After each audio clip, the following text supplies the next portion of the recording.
She's laughing with a whiteboard clear, unpacking a fresh pack of pens, never willing to accept of fear. She's loved in many channels, every gay chant on nights and black blue lights. Heaven help them when she recites. Mysterious life, girl got skills. She moves in space with minimum waste and maximum joy.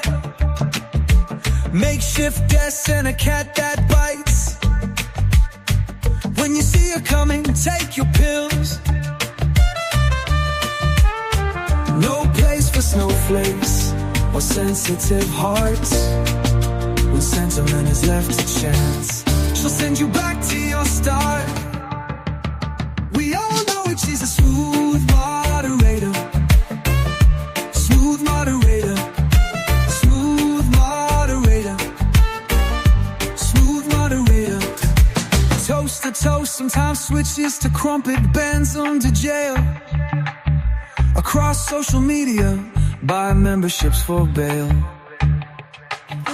Verse by verse, exploring the text. She reads and recites, not knowing the tongue, learning every step of the way. Melts all your memories and feeds you facts. Her zeal is like fire, but her heart is of gold.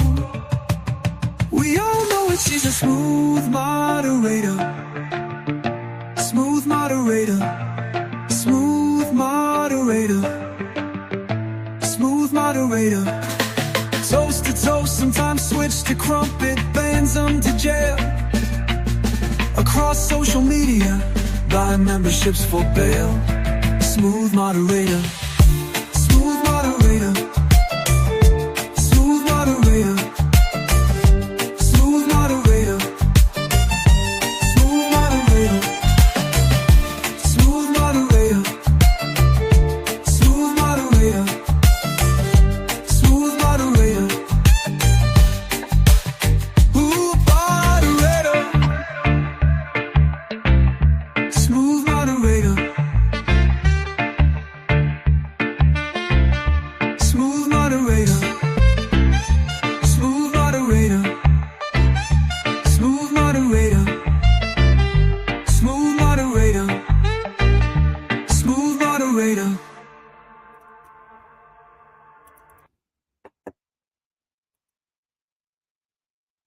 Well, hello, good evening, anyone and everyone who's in the chat or lurking.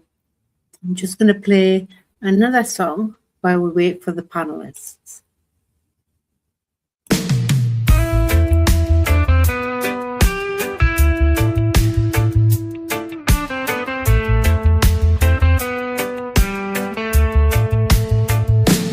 Didn't think I'd fallen that far.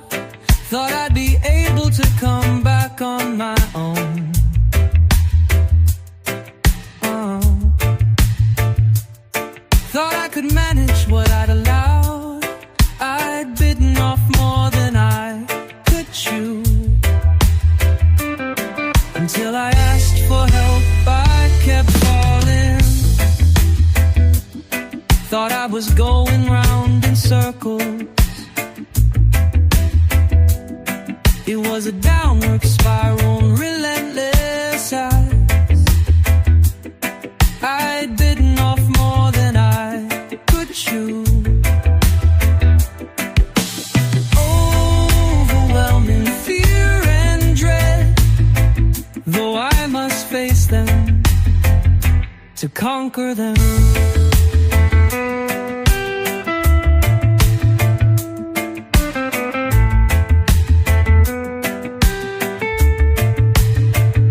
I asked for help and that felt like hell.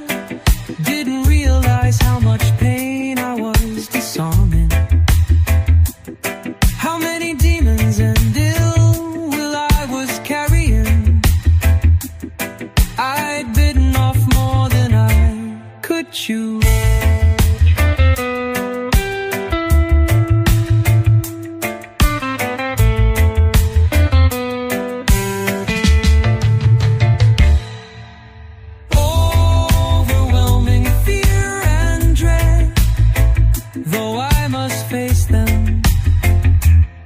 conquer them.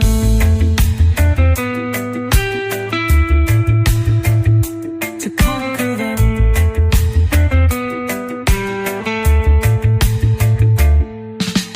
Overwhelming fear and dread, though I must face them. To conquer them. Learning my downfalls is difficult.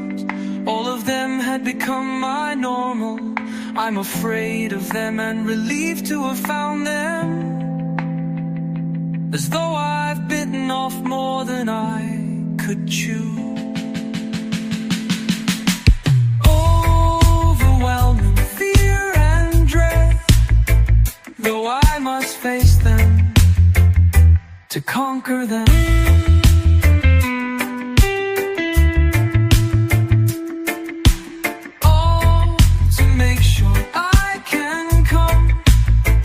Back from the dead, back from the dead.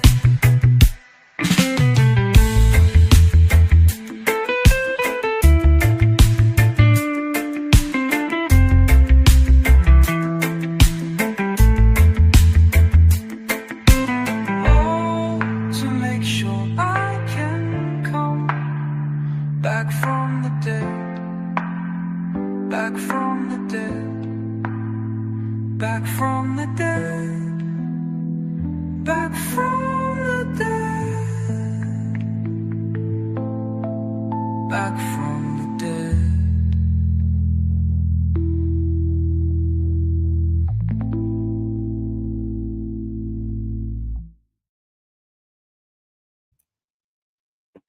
Hello, good evening, everyone who's listening, who might be tapping the hearts or might be about to interact in the live chat.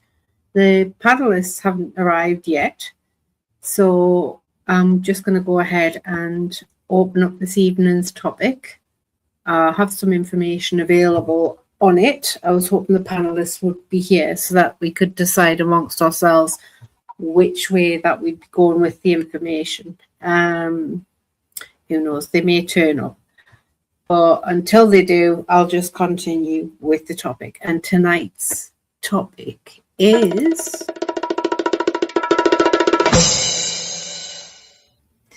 stereotypical thinking. What do we really know? Part 2. So, hello, Tina, in the chat. Good to see you. And Ravioli, hello. Here you are, late. Are you coming up? You have the link. I emailed it to you. You'll be with me in 10 to 15 minutes. Okay. Well, I'll probably have a break at 9:10. So come up when you're here then. But I've started anyway.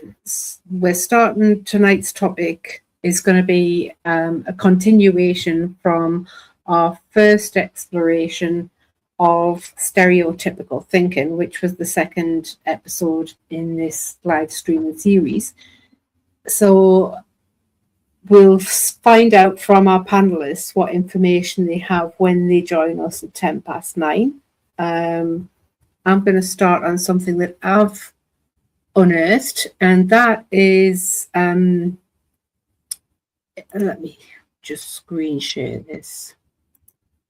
It's an article that I've found, which, let me bring it up and then I can see it at the same time. There it is. So when I read this, I found it a bit troubling just from what I understand of stereotypical thinking, whether what I think is right or not. So we're going to explore this. Now, this is an article by an organization called Harley Therapy, and the clue is in the name Harley. This is an organization that has one of its bases on Harley Street in London, where it's a renowned street for the world's experts in various, if not all, kinds of healthcare. and thus mental health care when it comes down to stereotypes, which this article is about. So this one would automatically assume is going to be 100% factual. It's going to be the best information and all the rest of it. That's the stereotypical thinking in my mind anyway, because it's automatically assumed that at locations like Harley Street or other streets around there where you have, I don't know, you have the best designers on Sloane Street, you have Knightsbridge where you can go shopping and get the best of anything and everything. And Harley Street is thought of to be the best of the best in healthcare. So you would assume, well, I've assumed that this information would be the ultimate. However, when I had a quick flick through it, I thought otherwise. Now, it would help if the panelists were here so that they could help use their apply their critical thinking skills to this information for us to break it down, as opposed to be potentially being biased and my critical thinking getting in the way of me. But I mean, it'll be a good exercise for me just to read this through with you guys and try not to be so stereotypical thinking myself. So anyway, we'll get on with this. Harley Therapy Mental Health blog. I'm going to be putting the link to this information in the description of the video, so don't worry about that. Anything and everything that I come across and that I talk about and look at in these live streams, I always put them in the description box of the videos of the live streams, so don't worry about that. The information will be available for you to go and have a look at it yourself. So this article is titled Stereotypes, Why We Make Them and How to Stop. So this was last reviewed by Dr. Sherry Jacobson, who is one of the bigwigs behind this organization, Harley Therapy. So I have assumed that she's up on her game in healthcare, and in particular in mental health care, because there are therapy as in a token therapies organization. As I looked more into it, but you can go to the website and go there About Us and all of that and scour it and do your internet sleuthing over who they are and everything yourselves. So yeah, it's by Andrea M. Darcy, and it says, it's easy to assume that stereotypes are over there, something that ignorant or bad people are doing, not us. But if we look at it from a psychological angle, the truth is not that simple. What is a stereotype? When we stereotype, we paint an entire group of people with the same brush, and it's a brush coated with assumptions, things we decide are facts based on limited information. Stereotypes are not always a bad thing, and yes, we all make them. A way to process and categorize information, they are part of our brain's design to help us understand a complicated world that goes quickly. And sometimes stereotypes are useful or even correct. A flying insect might bite, for example, or a person holding a weapon is best avoided. Now, I've made this point myself, so I can agree with that. I am open to being corrected, though, but I can agree with that thus far. And in inverted commas, it says, but when it comes to people, stereotypes often lead to first prejudice and then discrimination. Stereotypes, prejudice, and discrimination. Sometimes the terms stereotype, prejudice, and discrimination are used interchangeably, but they are distinct, standalone processes, although they often work in a three-step process. The stereotype is the thinking step or cognitive bias, We mentally categorize others based on very little evidence, then we feel an emotion. Prejudice is the emotional step or emotional bias. We feel angry or threatened by our own assumption, or proud and outraged, and we decide we have to do something about it. So we develop negative preconceptions based on racial, ethnic, gender, or social affiliations, which leads to the action step of discrimination or behavioral bias. We treat others differently based on our prejudice. The different types of stereotypes, but I didn't stereotype at the time, I just didn't know any better. Psychologists would say you did stereotype, but are guilty of what is known as implicit stereotyping. Implicit stereotypes are unconscious ones. They can be harder to spot, particularly if they are something that everyone around us thinks, or we grew up being taught. Women are made to be mothers is something that has only recently been questioned, but still runs deeply through society. If we dare explore, we might find that deep down we still hold this as true. Explicit stereotypes are ones we know we are making.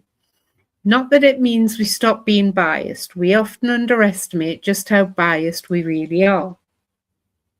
So we might, for example, say, I know it's biased, but I think most men are lazy given half a chance. The bias might run further. We might also feel most men are dangerous and predators. Why do we stereotype? Again, our brain is designed to organize information, and it is also driven by social motivation, determining whether to bond or compete with others pending what it thinks will make life easier. This arises from our caveman days when we needed groups to survive. In this way, stereotypes are connected to the survival mechanisms of our brain. But our brains also engage in self-regulatory processes. We develop personal beliefs and we follow social norms to act in a positive, intentional manner and control our thinking. So our brains are not designed to be prejudiced or racist. Our brains are rather taught to be so. As an in-depth paper called The Neuroscience of Prejudice and Stereotyping points out, it's a learned threat response to racial outgroups, which is ostensibly rooted in fear conditioning. Now, that raises red flags to me because it's talking as if racial discrimination and racial stereotyping is the only possible thing that anyone could stereotype. It's just not true.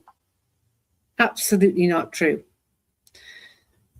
But anyway, I'll continue. In a study of white Americans viewing images of Black Americans' faces, it was found that the amygdala, the part of the brain connected to our fear response, had a greater activation when looking at darker rather than lighter skin tone.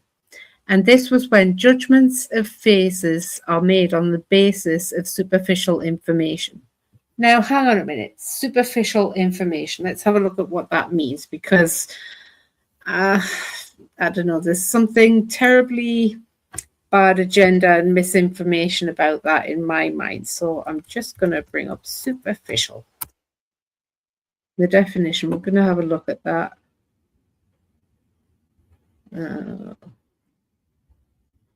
Dictionary.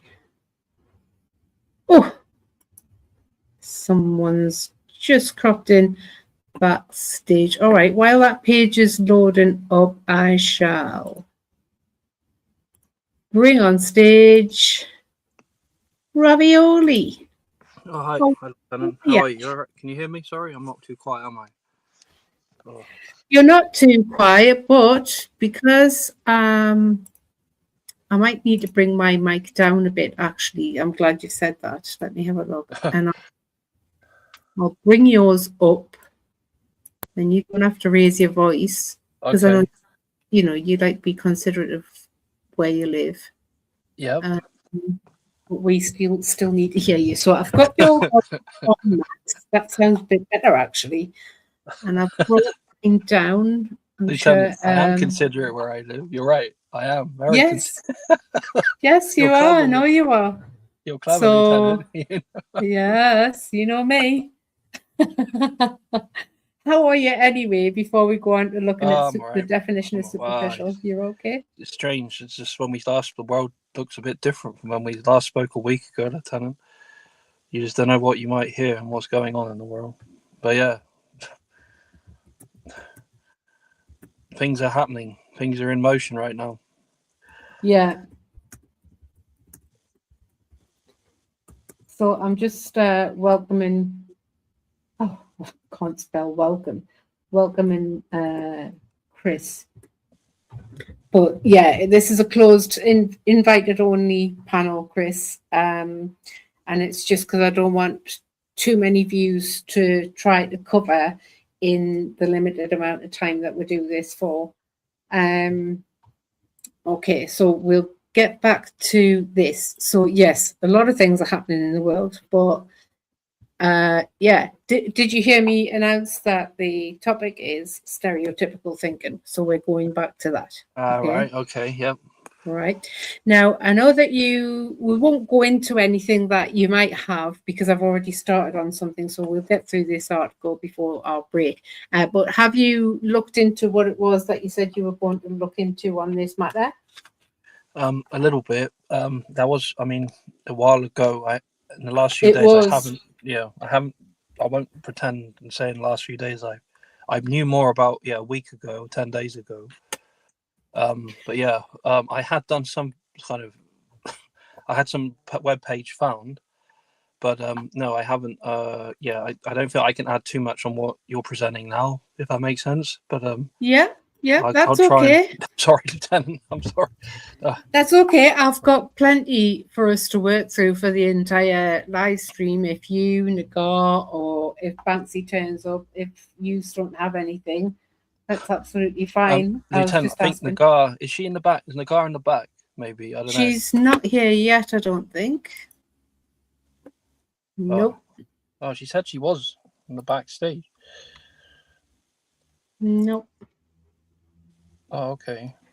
She's not. I'll hear her when she comes. Don't worry about it. So we'll go back to where I was. I'm going to hold this up. So we were looking at the definition of superficial, just to make sure we're absolutely clear. There's a number of definitions. Let me get to in British English, which is where we are, okay, superficial, of relating to or being near or forming the surface, superficial bruising. So, okay. The second one is displaying a lack of thoroughness or care, a superficial inspection. The third one is only outwardly apparent rather than genuine or actual. The similarity was mainly superficial. The fourth definition is of little substance or significance, trivial, superficial differences. Number 5 is lacking originality or profundity. The film's plot was quite superficial. And the 6th definition is of measurements involving only the surface area. So the text we were looking at had said, superficial, right, when judgments of faces are made on the basis of superficial information. So I would say, let me have a look at the definition that we're looking for here is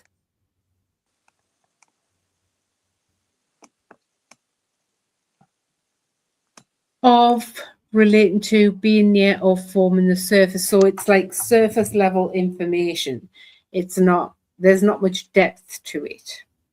Right, because I wouldn't say it's displaying a lack of thoroughness or care, because the information that the brain has and uses to present you with a decision, because it's formed a stereotype, isn't necessarily through a lack of thoroughness or care. It's just that that's all the information it's got. So I think that rules out the second definition. I think I've just heard Nagar arrive. Hang on a sec. So I think we're going with the first definition, right? So it just basically means that the superficial information bears little depth, that's all. But it's not through lack of care or anything of the kind. No.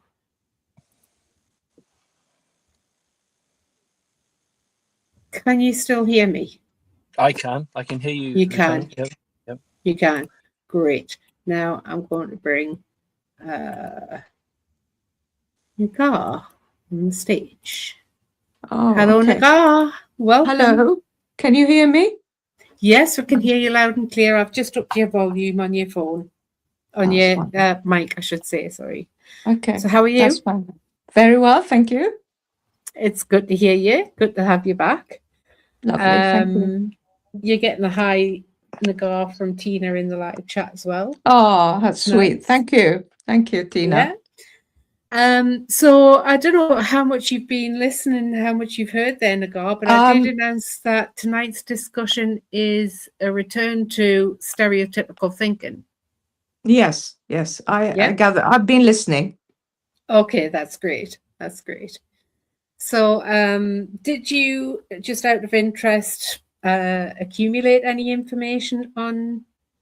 Well, I looked up into stereotypical behavior in animals, as I said I would do that. And when time comes, I will bring it up. I'll talk about it. Okay, that's great.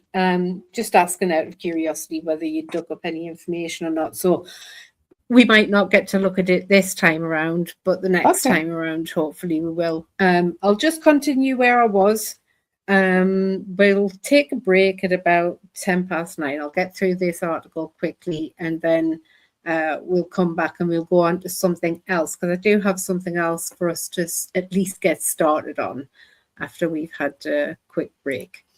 So we've just looked at the definition of superficial so that we could find out precisely what this means. I'll go over this paragraph again. It says, in a study of white Americans viewing images of Black Americans' faces, it was found that the amygdala, the part of the brain connected to our fear response, had a greater activation when looking at darker rather than lighter skin tone. And this was when judgments of faces are made on the basis of superficial information. So that means as if the information that those brains had wasn't enough for them to be able to hold an accurate view of the matter at hand. But I looked that up because I beg to differ due to what we know about the crime rates in America and who typically the perpetrators are. And thus, because that gets reported, which the mainstream media is supposed to report, people will, the brain will take that information in and store that and add it up. And every time data like that comes up, it's, you know, it's going to, like a computer, it's going to have an accurate picture just based on the information that it receives about the crime rates, you know, just like the computer would, just like, you know, a calculator would. So your brain's doing that, whether you're consciously aware of it or not. And so when it comes to viewing images of Black Americans' faces, regardless of your own skin color, right, but they've done a study of white Americans here, regardless of what anyone's skin color would be, because of the information that it's got, it would be right that the brain would be saying there's a risk there because of the crime rates of Black Americans versus white Americans and the types of crimes that they're typically involved in. And that, you know, that's not being stereotypical, that's not being prejudice, and that's not holding any, you know, discriminating against anyone. That's just simple facts as far as the data shows anyway, right? I mean, I dare say that not all crimes are reported and there will be nuances and all the rest of it. But if that's all the data that your brain's got, then it's only right that that's what it's doing. But it says here, it's the darker the skin, the more the amygdala gets excited or responds with fear. I mean, that is not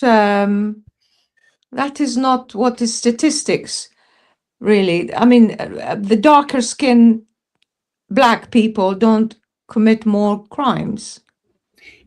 Yes, they do. The darker skin black people in America commit more crimes. Is that a fact? Yes. The data's out on that. Yeah, that's always been the case. They make up a tiny percentage of the population, but there's a greater percentage of Black Americans that are criminals than there is the percentage of white Americans that are criminals. No, I'm making a slightly different point, Lieutenant. I mean, there are many different shades of Black African-looking Americans. You know, you get light brown and then you go shades until you get to the very darkest color. And this is what is saying, the darker the skin color, the more fear is. No, it didn't say that. It didn't say that. It says, it was found that the amygdala, the part of the brain connected to our fear response, had a greater activation when looking at darker rather than lighter skin tone. It didn't say that the darker the skin tone goes, the more it is activated. It's not looking at the different shades of high and melanin skin color. It's just saying that when looking at darker rather than lighter skin tone, there was greater activation. Okay.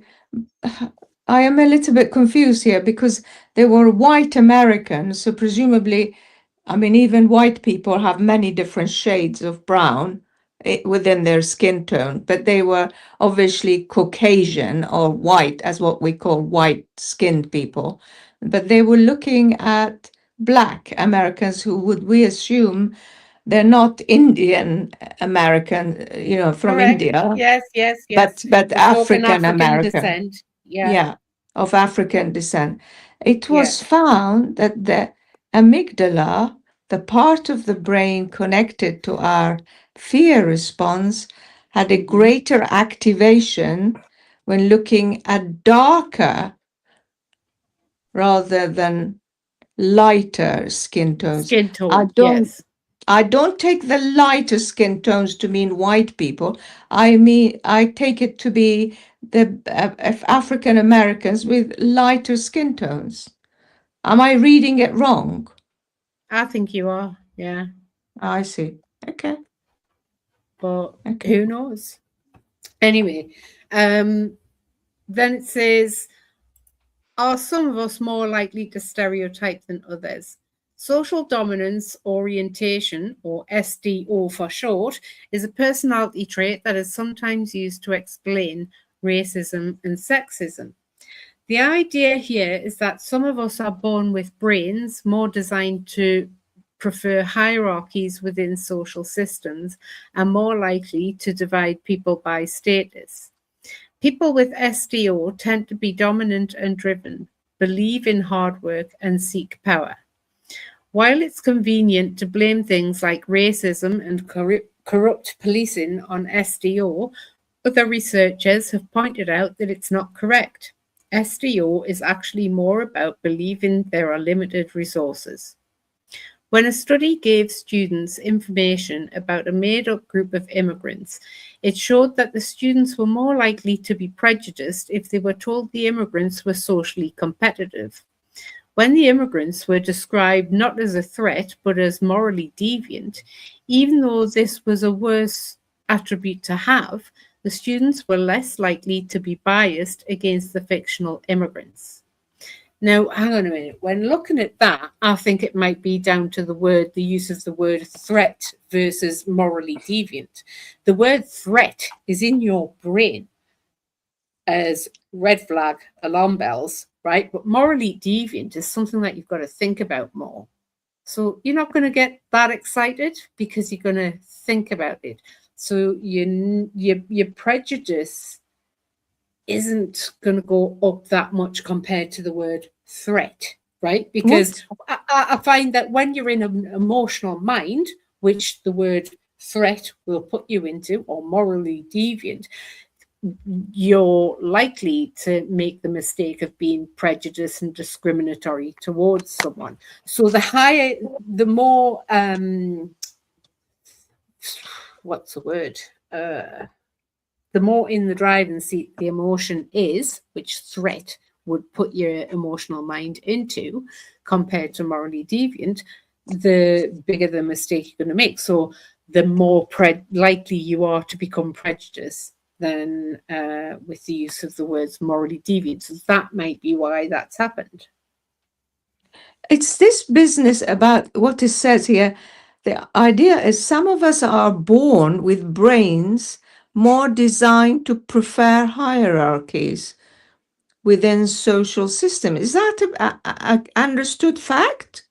Well, I mean, is no, that a real because fact? it just no, because it just says the idea here. And I'm glad you pointed that out, because when I did read this through, I thought, okay, it's an idea. This is where someone might have an idea, and thus they are an ideologue, and they're putting this in a school of thought, which psychology is, to be tested at the very least. Yeah. So we need to hold on to the fact that this is an idea, not a fact. Okay? Because I think throughout nature, throughout the world, we have hierarchies. You look at ants, you look at all of the species, and you look at the plants and all the rest of it. Throughout nature, throughout life itself, there are hierarchies. So I don't think it's that one's brain is more designed to be like that than someone else's. But I might be wrong. Who knows? Lieutenant. This is thus far an idea, though. Yes, Ravioli. I just think, the idea here is that some of us are born with brains more designed for a hierarchy than a social system. But I mean, I kind of like just thinking like kind of religiously, that makes sense. Religiously, what do you mean? Oh God, the hierarchy at the top of it all, and I think that hierarchies. Well, that again. I mean, you're bringing something in when we're trying to work out stereotypical thinking. Let's not muddy the waters. No, I'm not muddying them. No. With people's beliefs, with people's belief systems and stuff like that as well. It's not like okay. We're applying our critical thinking skills. What does SDO stands for? I lost it somehow. Oh, social dominance orientation. Ah, okay. Or SDO for short. So some people are more prone to it than others. That's the idea. Okay. So I'll read it again. Social dominance orientation, or SDO for short, is a personality trait that is sometimes used to explain racism and sexism. The idea here is that some of us are born with brains more designed to prefer hierarchies within social systems and more likely to divide people by status. So that's assuming that when one acknowledges that there are hierarchies, that one is more likely to divide people by status. Now, this is where I'm seeing cultural Marxism here, as opposed to a critical thinking paper of a highly esteemed psychology and mental health institute. You see, so this is why I'm showing this particular article, because it's from Harley Street. Okay, so this is supposed to be the world's greatest in their field. Well, again, it's hierarchy, isn't it? And hang on, and I'm saying, it's not funny, like, and I'm saying, I'm being mindful of time, And I'm seeing that, God, I forgot where the hell I was now. And I'm seeing that they've got cultural Marxism. They've not got much fact going on here because they're resorting to an idea. I see. But anyway, I'll continue. The idea here is that some of us are born with brains more designed to prefer hierarchies within social systems and more likely to divide people by status. People with SDO tend to be dominant and driven, believe in hard work, and seek power. While it's convenient to blame things like racism and corrupt policing on SDO, other researchers have pointed out that it's not correct. SDO is actually more about believing there are limited resources. So this idea is being questioned. That's a good thing. When a study gave students information about a made-up group of immigrants, it showed that the students were more likely to be prejudiced if they were told the immigrants were socially competitive. When the immigrants were described not as a threat, but as morally deviant, even though this was a worse attribute to have, the students were less likely to be biased against the fictional immigrants. All right. How to stop... What? Oh, no, sorry, that was me, 10. I'm just saying hello. All right, so could you mute yourself if you're going to be talking to people where you are? So how to stop stereotyping others. So what can we learn from the above information and research when it comes to facing our own tendencies to stereotype? 1, question your fear response. If you feel fear around someone you don't know, take note. Is it a learned fear? What assumptions are you making because of that fear?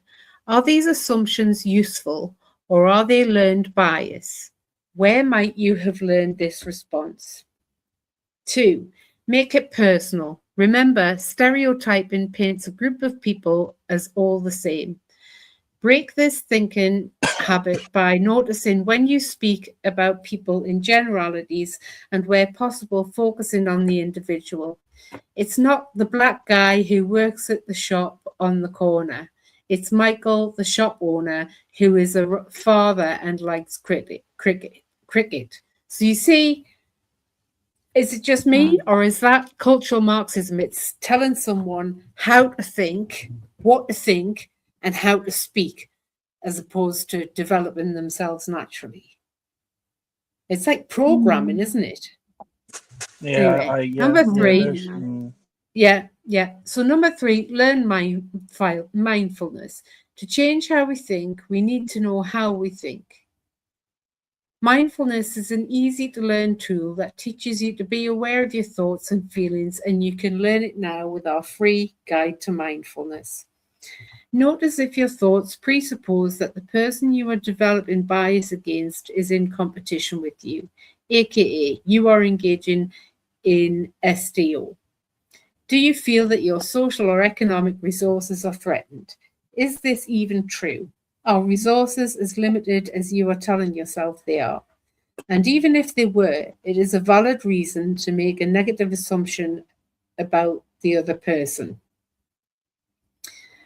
4, volunteer. If you suspect you might be high on the social dominance scale, then this is particularly important. Research shows that those high on SDO are lower than average with empathy and community orientation levels. Volunteering helps. In a 2017 survey of over 1,500 students at the London School of Economics, 74.5% of students who had engaged in volunteering reported a greater understanding of others. Now, I'm not sure that actually means anything, because that happens in all age groups. When people volunteer, they report a greater understanding of others because they engage, well, I mean, there's empathy in everything, but they typically are in a position where they have to choose, and therefore they are compelled to choose compassion over anything else, right? So I'm not sure this is anything to do with, I don't think that like proves this SDO thing. So anyway, that's just my thoughts on that. What would you say to that? Sorry, Nigar. I agree with you. I mean, I think this is very superficial somehow. Yes, this information. Yeah. Okay. So 5, work on your self-compassion. How could focusing on yourself help you stop stereotyping others? Compassion-focused therapy believes we can more easily have compassion and understanding for others if we actually have self-compassion for ourselves first. Feel caught up in constant rage and negative thinking towards others and wanted to stop? We connect you with top London talk therapists who can help, or use our online platform to find a UK-wide registered therapist or online counsellor now. I think it's advertising themselves. Isn't it? Isn't it? Now this,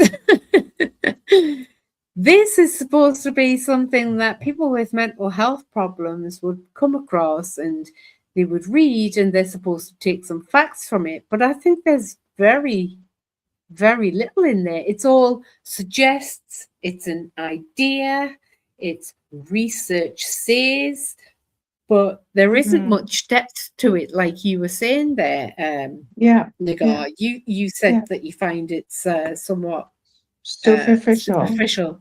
Yeah. Okay. And I mean, sorry, did you want to stop for a break?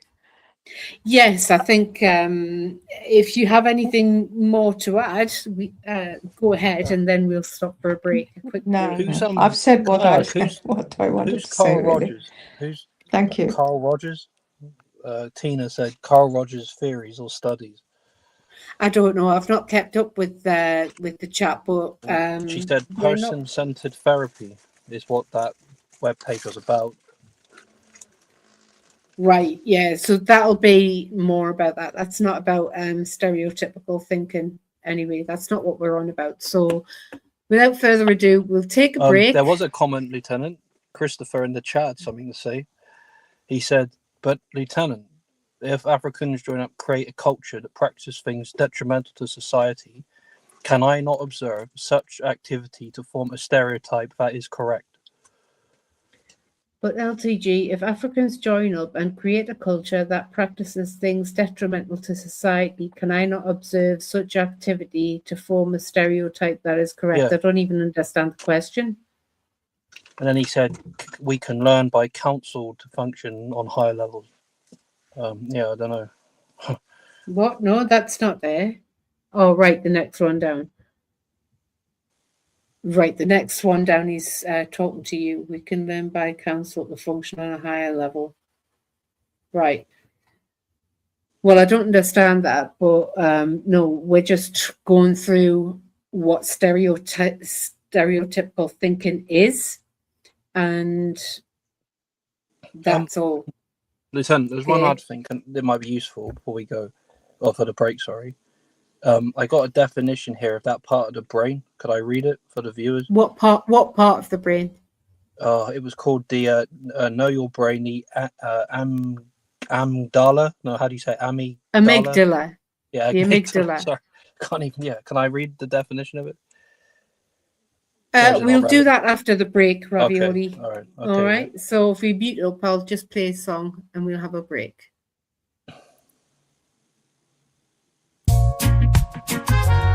There's a hustle and a bustle. It's been hustling and a bustling a while, a long, long while.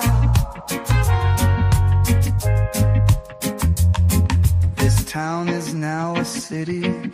It's a city on a town. It's concrete over beauty. How that came to be. Lights go out, but it's wide awake. I can feel it breathing. The city with a purpose, anticipating until I sleep. It can feel me breathing. It knows I'm listening.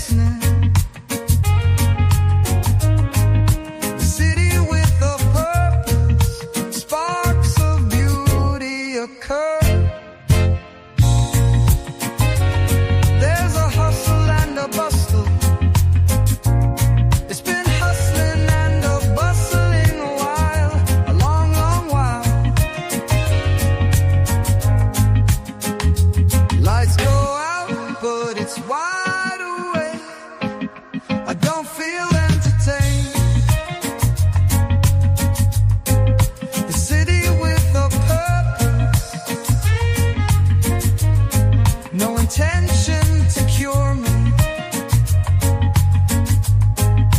I don't like the circus, never been, never will. The city with a purpose.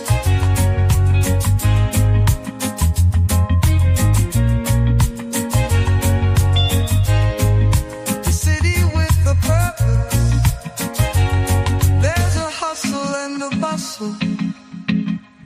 It's been hustling and a bustling a while, a long, long while. I don't like the circus, never been, never will. The city with a purpose.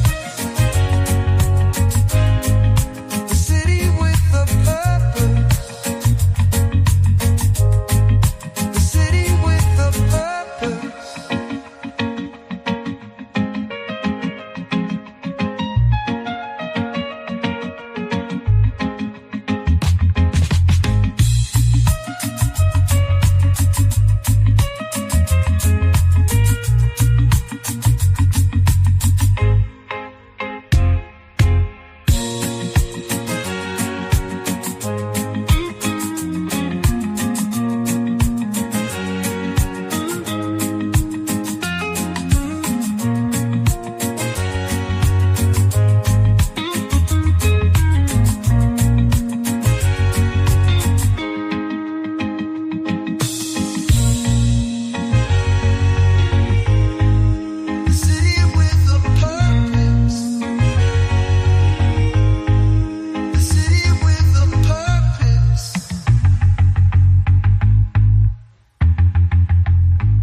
Okay, so how long have you guys been waiting? It didn't end too long ago, did it, the song? No. I just had to go and make a cup of tea. A few seconds, really, Lieutenant, or mine. Oh, that's okay then. Right. So we looked, I think it was helpful to look at that because we need to know what the so-called highly esteemed institutions are saying about things. And then we can look at what actual research papers are saying about things with regards to stereotypical thinking, because I want to get down to the nitty-gritty of the exact processes, because I'm seeing a lot of, like what we've just read, making it look as though the individual is deliberately doing these things, or they're born with these things because of their skin color and stuff like this, you know, like what the Marxists are coming out with regards to CRT, critical race theory, and all the rest of it, right? And this so-called unconscious bias and whatnot.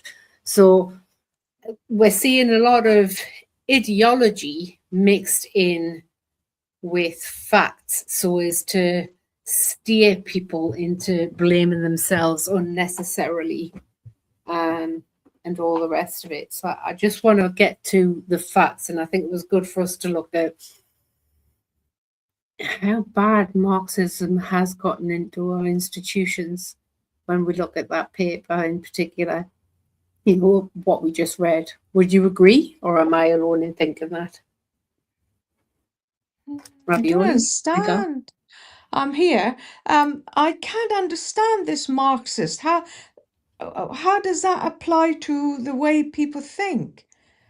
Can you explain that? Well, I don't know what you mean. Well, you said something about Marxist theory. Not Marxist theory, critical race theory. Have you heard of that? No. Okay, let me see if I can find something out. It's where basically they're saying that white people are inherently racist, for example. Oh, I see. right?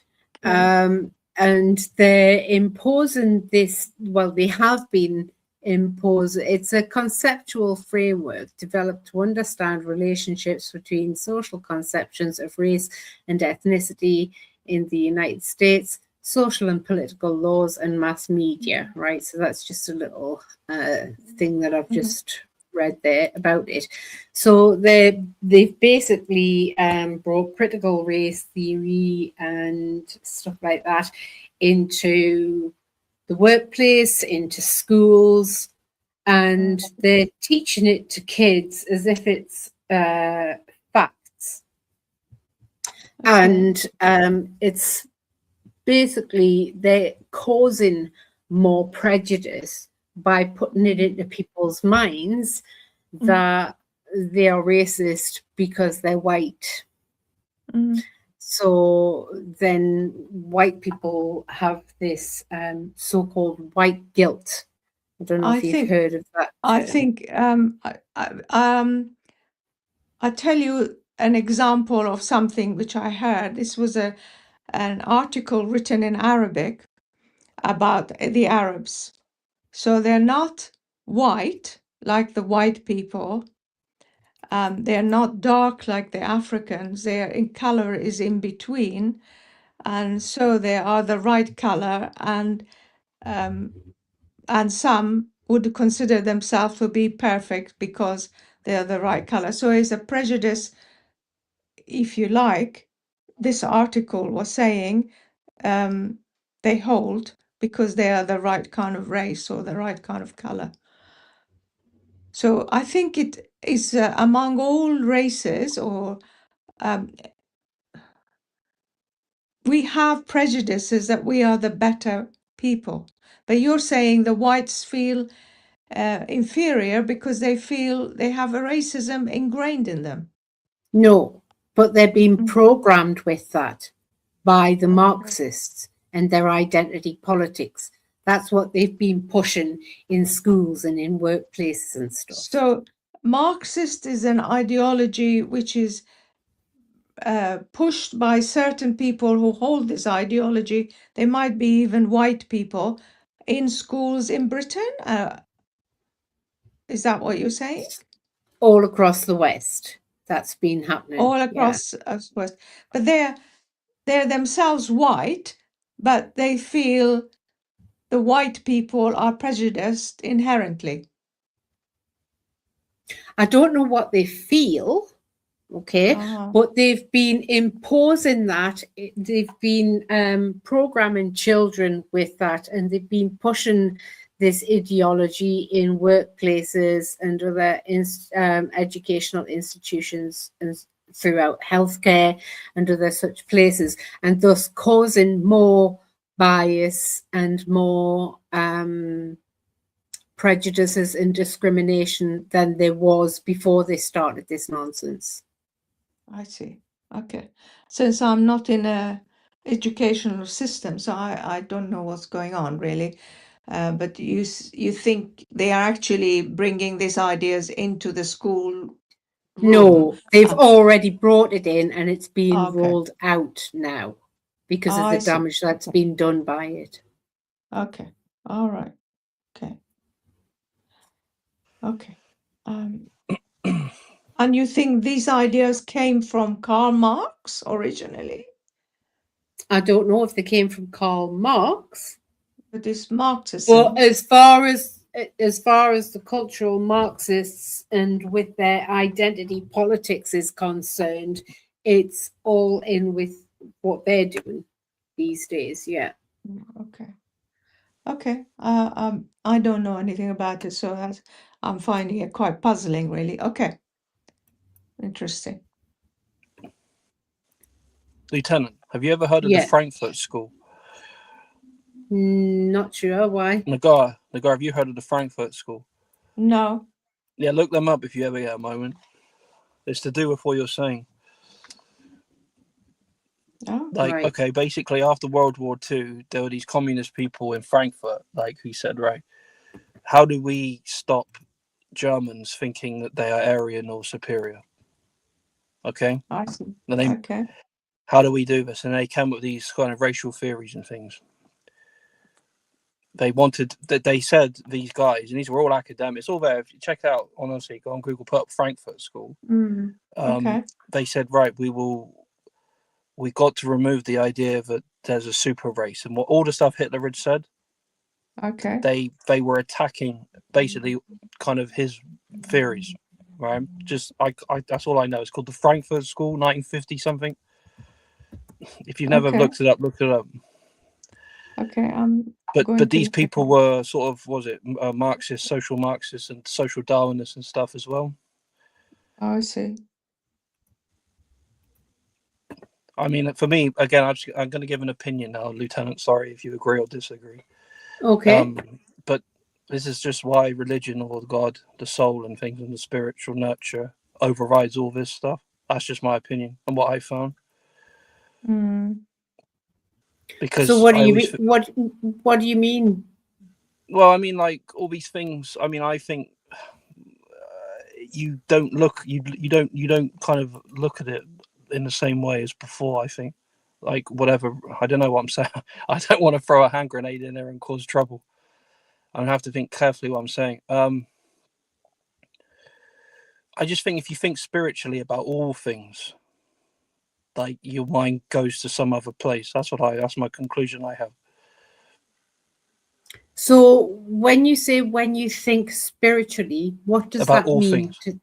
What does that mean to think spiritually? For me, the dunya is cursed, and that's the lowest form and level. So I do all I can to avoid it at all costs and to not even think about it. So, like when you said earlier, what was it? The going on the competing for, was it material? Was that in the previous slide? Do you remember the thing? There was competition and resources. I'm sure I heard that in the previous. Do you know the website? Competing, but it wasn't necessarily about material things. Yeah, but I mean. Anyway, yeah, what okay, is it to think? What is it to think spiritually? What do you mean by that? Just think things like race or differences or things like that, like the fruits of the spirit and these things. Like your mind doesn't go to those things. That's what I found. And that's how every day. Can you describe spirit though? What do you mean by spirit? What do you mean to think spiritually? What is that? Well, with the books again, the books of the prophets, what their teachings are and guidance. No, I don't want to hear about what's in their teachings. I want to hear about what you think that means. Okay, well, I can. All right, let me think how to. I'm trying to articulate it. Yeah. Because I don't want to take it away from the topic, Lieutenant, too much. I just, as I said, that's okay. I started it by saying it's an opinion, right? It's what I think, so it's subjective to me. Yes. But like things that promote love, joy, patience, right, or peace, things that can bring about kindness and goodness, faithfulness, gentleness, and self-control, and things centered around that, right? That's a very crude definition. Right. So what kind of things keep you grounded in those attributes? Well, I know the things that keep me away from them.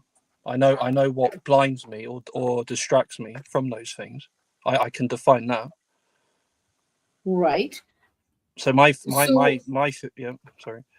Yeah. So does any of those things entail spiritual thinking? Well, I think to get fruitful in those things, it is a it's a spiritual attribute or a spiritual condition. It's not a worldly. It's not a carnal, or it's not a lower nature in order to get better at those things. That's what I would say. Right. So it's nothing that you can see, like material. Would you agree? Yeah, I would say that world is definitely not. These two, I don't think, can be bridged easily, or they're not the same. They're not of the same place. The origins of them aren't the same. Right. So spirit. Let's not go too far off. Spiritual thinking. That's what I'm wanting to understand. Yeah. What you mean? What do you mean, spiritual thinking? So it's nothing that you can see, right? It's thinking, though. Yeah. So therefore, it happens in your head. Is that correct? I think it's like between the head, the heart, and something else. but it's hard to explain that something else. That's just my experience of it. But the heart, the head, and because the heart, we know fully about the heart and its function, right? The brain, we don't, right? There's a lot of different parts of the brain that and its functions and what goes on in there that we have barely scratched the surface of. But the heart is simply about pumping blood and other such fluids around the body. Okay, so the spiritual thinking, what is that? I mean, I'm thinking more like kind of maybe like kind of emotions, moral will, maybe also like an intellect too. That's what I'm kind of thinking in the heart. So that's just thinking. You don't think with your heart, you think with your brain. Yeah, but the logic right. Hold on a minute. I'm just gonna welcome our top star who hasn't been for a while, Banksy. Oh, hi, Banks. Hello. Hello, my lovelies. I'm so sorry. I'm in the middle of your conversation. I just realized that I just saw the message. I'm about an hour late, so I apologize. Yes. I completely forgot about the show. I'm sorry. That's okay. Right. Welcome. Well, I'm just going to try and get Ravioli to explain to us what he means by spiritual thinking. Yes, sorry. Go ahead, Ravioli. Okay. Yeah. No. I mean, I just say. Perhaps then I'm trying to think of a different way to put it. So these things I lifted: the love, joy, the peace, the patience, kindness, goodness, faithfulness, gentleness, self-control. Perhaps define them. Maybe if we define what they are, then that would be, like, for me, a spiritual way of thinking. Again, Lieutenant, it's just my definition here. You know, I can be. I mean, I'm wrong about lots of things in life, but this is just something I find that sits sort of in a balance. It keeps things going every day for me, but perhaps defining those things might help. Understanding what each of those things are maybe might help. Get an understanding of spiritual thinking. I don't know. That might, if you learn the actual definition of those words, you might come to find precisely what you mean by spiritual thinking, and thus be able to articulate. I think as well, if you I don't know if you take from the New Testament, or I don't know if you take from these books, I think some of that might be in there as well. Right. Well, if you find what it is that you're trying to explain when you say spiritual thinking, then let us know. I just want to close it down. I don't want to go on about it too much because it's, once you've articulated what you mean, then I think from memory, Galatians maybe chapter 5 or 4, one of them. I'm not going into any of that. When you find it, right, and you can articulate what you mean, then let us know. So, okay, but I think that's a good reference for people there if they want. Anyway, we're not here to do Bible studies or anything, right? We're talking about stereotypical thinking, right? So when you find what it is that you actually mean when you say spiritual thinking, because the heart doesn't think, just so you know, right? The heart pumps blood and other such fluids around the body. Your brain thinks, and there's different parts of the brain. There's the emotional mind, there's the logical mind, there's the wise mind, there's the computer mind. There's lots of different functions that we've only just scratched the surface of, right? So hang on, Ravioli. I'm not going on about this, right? We've only got 20 minutes left. Yeah, I've spoken. Not Ravioli, when you found the way to articulate what you mean about spiritual thinking, then let us know. Lieutenant, I'll say one thing and I'll be quiet next 20 minutes, all right? Like, if I said to you the heart could be like a moral center, would you agree with that? I'm not discussing that. We're here to discuss stereotypical thinking. All right, but if I said where you choose between good and evil, or life and death. No, Ravioli. We're here to discuss stereotypical thinking. Fair enough. So, Ravioli, Nagar and Banksy, do you have anything that you would like to add about stereotypical thinking? Do you have any thoughts on the matter, actually, Banksy? Well, I apologize. I'm very, very, very late to this conversation.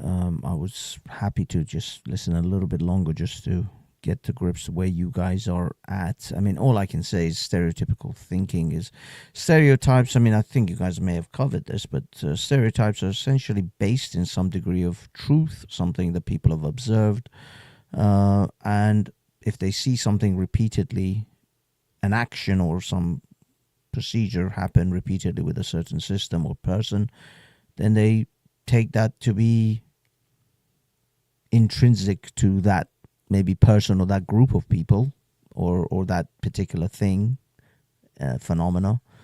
And they just expect that to happen. Sorry, am I going on? Can anybody hear me? Yeah, I can hear you. Oh, hello, hello, Nagar. Gosh, I've I been can hear you now. talking Yeah. for quite a bit, and for some reason I couldn't be heard. Anyway, Go ahead. no, I have nothing to add, Lieutenant. Okay, we'll continue with what you were saying, Banksy.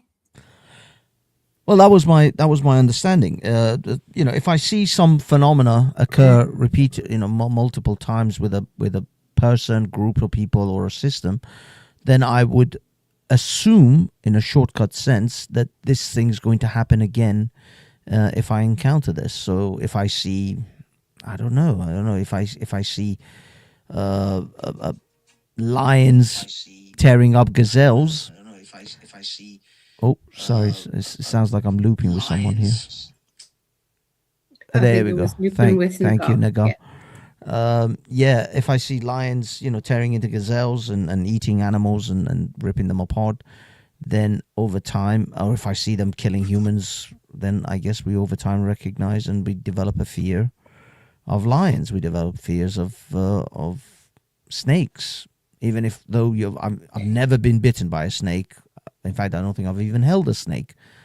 But there is an innate fear about snakes in us because we've, over centuries and decades, we've intrinsically learned that they are dangerous. And I guess that's the same with everything else. We develop. I think stereotypes are simply our human brain shortcut to danger and aware, and we just take it. Now, unfortunately, in this day and age, we're being told that we should ignore our instincts and pretend that things that we've, established as things that we should be wary of, that we shouldn't be. We should override our baser instincts because of diversity and inclusion. Okay, so that brings us to where we'd left off from the article that I read, which you've mentioned diversity, inclusion, and equity, the thing that's come of, is that cultural Marxism? Have I got it right with that, Banksy? Is that something that's yeah, some people would say postmodern is cultural Marxist kind of ideology. It's rooted in that. Hey, Lieutenant, can I ask Banksy something a minute? Hang on, can I ask him something? Sure. But Banksy, have you heard of the Frankfurt School in the 1950s? Did you ever hear of that? Yes, but please enlighten me. No, I can't. I was just wondering if you could help me out. I know it's something to do with this. Yeah, I've heard. I've heard of what you're saying, but I forgot what it came out of it. But I have definitely. I don't know. It was maybe Sargon or someone said something about that. The Frankfurt School, but I don't know. I mean, there's a lot of Marxist ideology. I don't know. Is it a center for Marxist ideology or something? I don't know. I have to look into it, I guess, if you don't know. It's just a vague thing that I've heard online. Okay, so going off what you were saying there, Banksy, you ended with the diversity, inclusion, equity thing, right, of cultural Marxism, and that ties in with what I'd assumed, certainly from the last article that I read, the only article that I've read through tonight, and it was something that has been written and is posted on mental health talk and therapy provider of Harley Street, London, right, where one would assume they have the best information and they provide the best care because they're like so expensive, and typically they only hire the best specialists and all the rest of it. Certainly that's what's assumed, and is what one's stereotypical thoughts might present one with. However, what I noticed in their article was a lot of stuff that was alluding to, like, say, something that would feed into and validate the critical race theory thing that they were pushing in schools and in workplaces, and certainly throughout the public services in the UK and around the entire Western world, actually, until it started to be removed and rolled back. And that was, they seem to, I devised from that article that they're using and manipulating and distorting the facts around stereotypical thinking, and they're being very sparing with the information so as to only use the parts that would feed into diversity, equity, and inclusion, and say critical race theory and other such mechanisms that I think they're using to be able to control us by compartmentalizing us, whether it's the community, the family, the entire individual, and whatnot. So that's interesting that you've said that. When Banksy, you said about how one would develop stereotypes by what one sees a lot of happening. Could you elaborate on that more? Have you thought in depth about that, about what your brain might actually be doing with information that's going in, which is, you know, the information that's going in is like data going into a computer, right? It's just inputting everything that it comes across.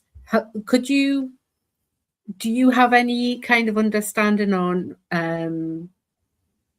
the specifics of that? It, like, how the brain functions, the specifics of it. Sorry, go ahead, Fancy. I mean, I don't. I mean, I'm sure there must be people who have got great details of how your brain would actually function. My basic understanding is we operate on a basic of fear and safety. So we I think on our base of brain essentially operates on, is this safe? Is this dangerous? And which side of the fence should I be on this particular matter? And the rest of it all sort of stems from that. So stereotypes are usually built on, as I said, repetitive behavior of a certain thing or repetitive phenomena, and you say, okay, this thing does this. So if I'm just going to go into it. If I see a bunch of black youths in the street with hoodies, and if it's at night, then I'm gonna be much more wary than if I see a couple of old ladies in walking with their Zimmer frames. If I see a bunch of, I mean, I said black, but to be honest with you, it could be any youth these days. It's just a bunch of young men with hoodies or balaclavas. I'm gonna be like, okay, I better avoid this. Should I cross the road? Should I go into the car? Whatever. If I see a couple of old ladies, I don't really think twice about it. If I see, I don't know. I mean, if I see an Iranian get on a plane with a giant backpack and a wire out of his hand holding a button, I'm going to think twice about taking that flight. Yeah. And I said Iranian so that no one can come at me.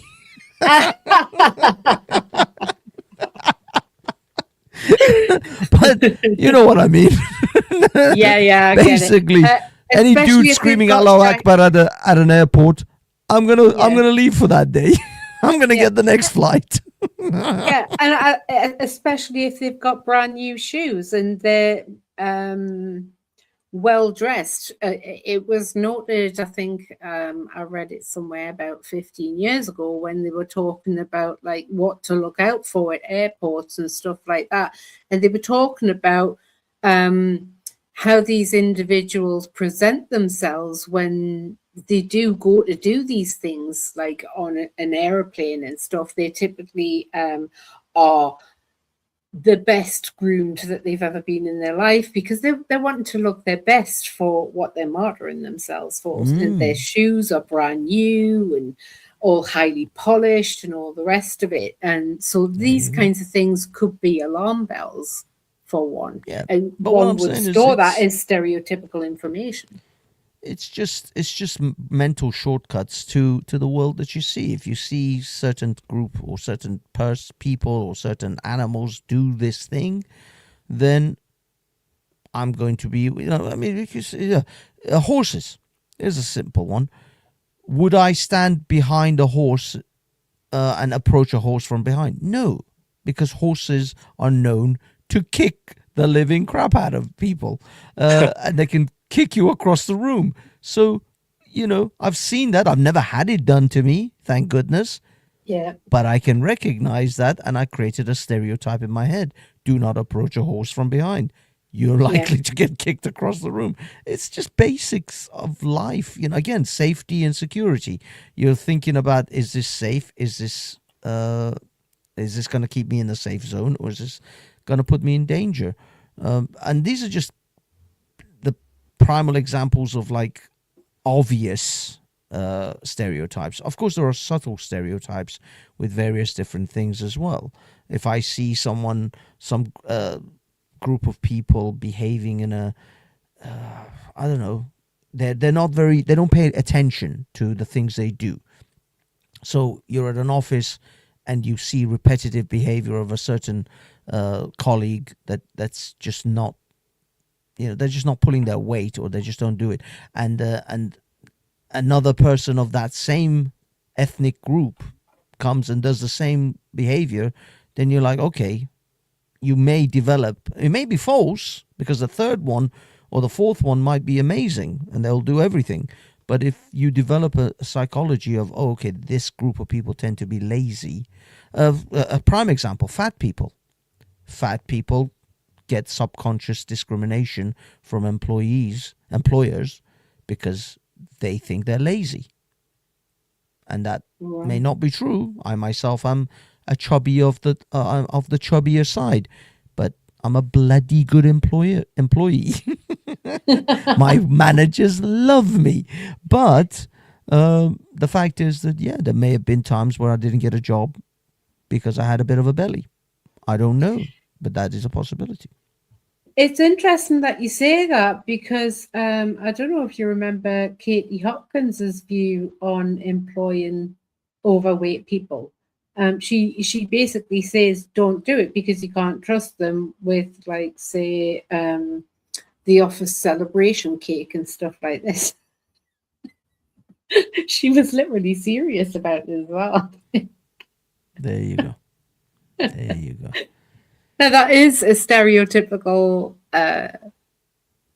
perspective on overweight people, isn't it? Or fat people, or however you want to refer to them. But it, like you say, we need to manage our stereotypical thinking, I think, because they can be useful. Like, say, in the event that there's a group of youths in the night with hoodies on, like the example you gave, Banksy, they might actually be a threat. So it certainly would pay, just to prevent any potential risk, to cross over the road and continue your journey, as opposed to try to walk close to them, because who knows, they might try to harm you, but they might not. So it's best to do that without appearing to discriminate against them as well, because you don't want anyone to feel bad when they actually aren't doing anything wrong.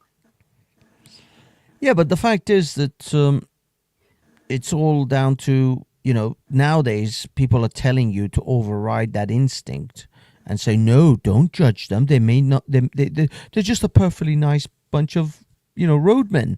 They're just young youths. And it's like, well, I'm sorry. In modern, whether you like it or not, if I'm on my own, or even if I'm with, family or wife and kids or girlfriend, no, I'm not taking that chance. I'm crossing the road. I don't care if it offends them. I'm crossing the road because that is what life has taught me. That is the experiences that I've had, and I would rather not take that chance. And it's, it might be that the two old ladies with the Zimmer frames kick the shit out of me. I may be completely calling that one off wrong, but afterwards I'll be in hospital going, man, I called that one wrong. I was way off. Those women were vicious. But the bottom line is I'm still not taking any chances with a bunch of young youths with hoodies and balaclavas. It is the way it is. Yeah. So it is best to stick with those thoughts. I think it doesn't harm to be mindful about them, to, consider them as opposed to just act on them instantly, right? In most cases, I mean, I don't know, there may be cases where it could do you harm to not act on them instantly. I'm trying to think of any possible examples of that. I don't know, if someone is in a bank and they've got a gun and they're saying everybody get down, you're going to get down. You're not going to think, no, wait a minute, this guy just needs a hug. Like a cultural Marxist might want you to think, You see, this is exactly the issue that we find ourselves, I think, with for example, immigration, is the people are constantly telling you to override your instincts. I know a person from the Middle East. I know the people of the Middle East. I know the different levels of psychotic and degeneracy that comes out of that part of the world. So when I say to someone, don't let these people in, I know where I'm coming from because I've got past experience. Whilst there are people who have no experience of that, and then I know, but they are. But you can't say not. You can't say all. Always somebody comes out with it and says not all. And yes, I am of the Middle East. I know that is not all, but there's a lot. Yes. So, a lot more than other places. Yeah, but just don't take the chances. I personally would put a ban on any country who has more than 30% cousin marriages. If your society is practicing first cousin marriages, you're most likely going to have very, very low IQ individuals who have got some serious psychological issues. It's my thing, but I'm not running the world. If I was running the countries of various nations, oh my God, Hitler you would think that he was like a charity case. He would come across as a nice guy.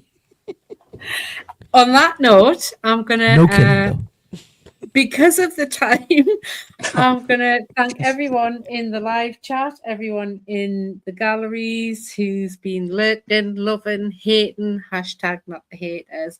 Enjoy your evening. Thank you for being here and exploring with us, explorers.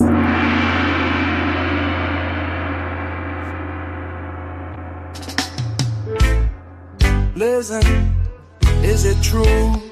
Is it real? You see people believe in karma, but I see a load of bitter revenge. People manipulating, making things happen.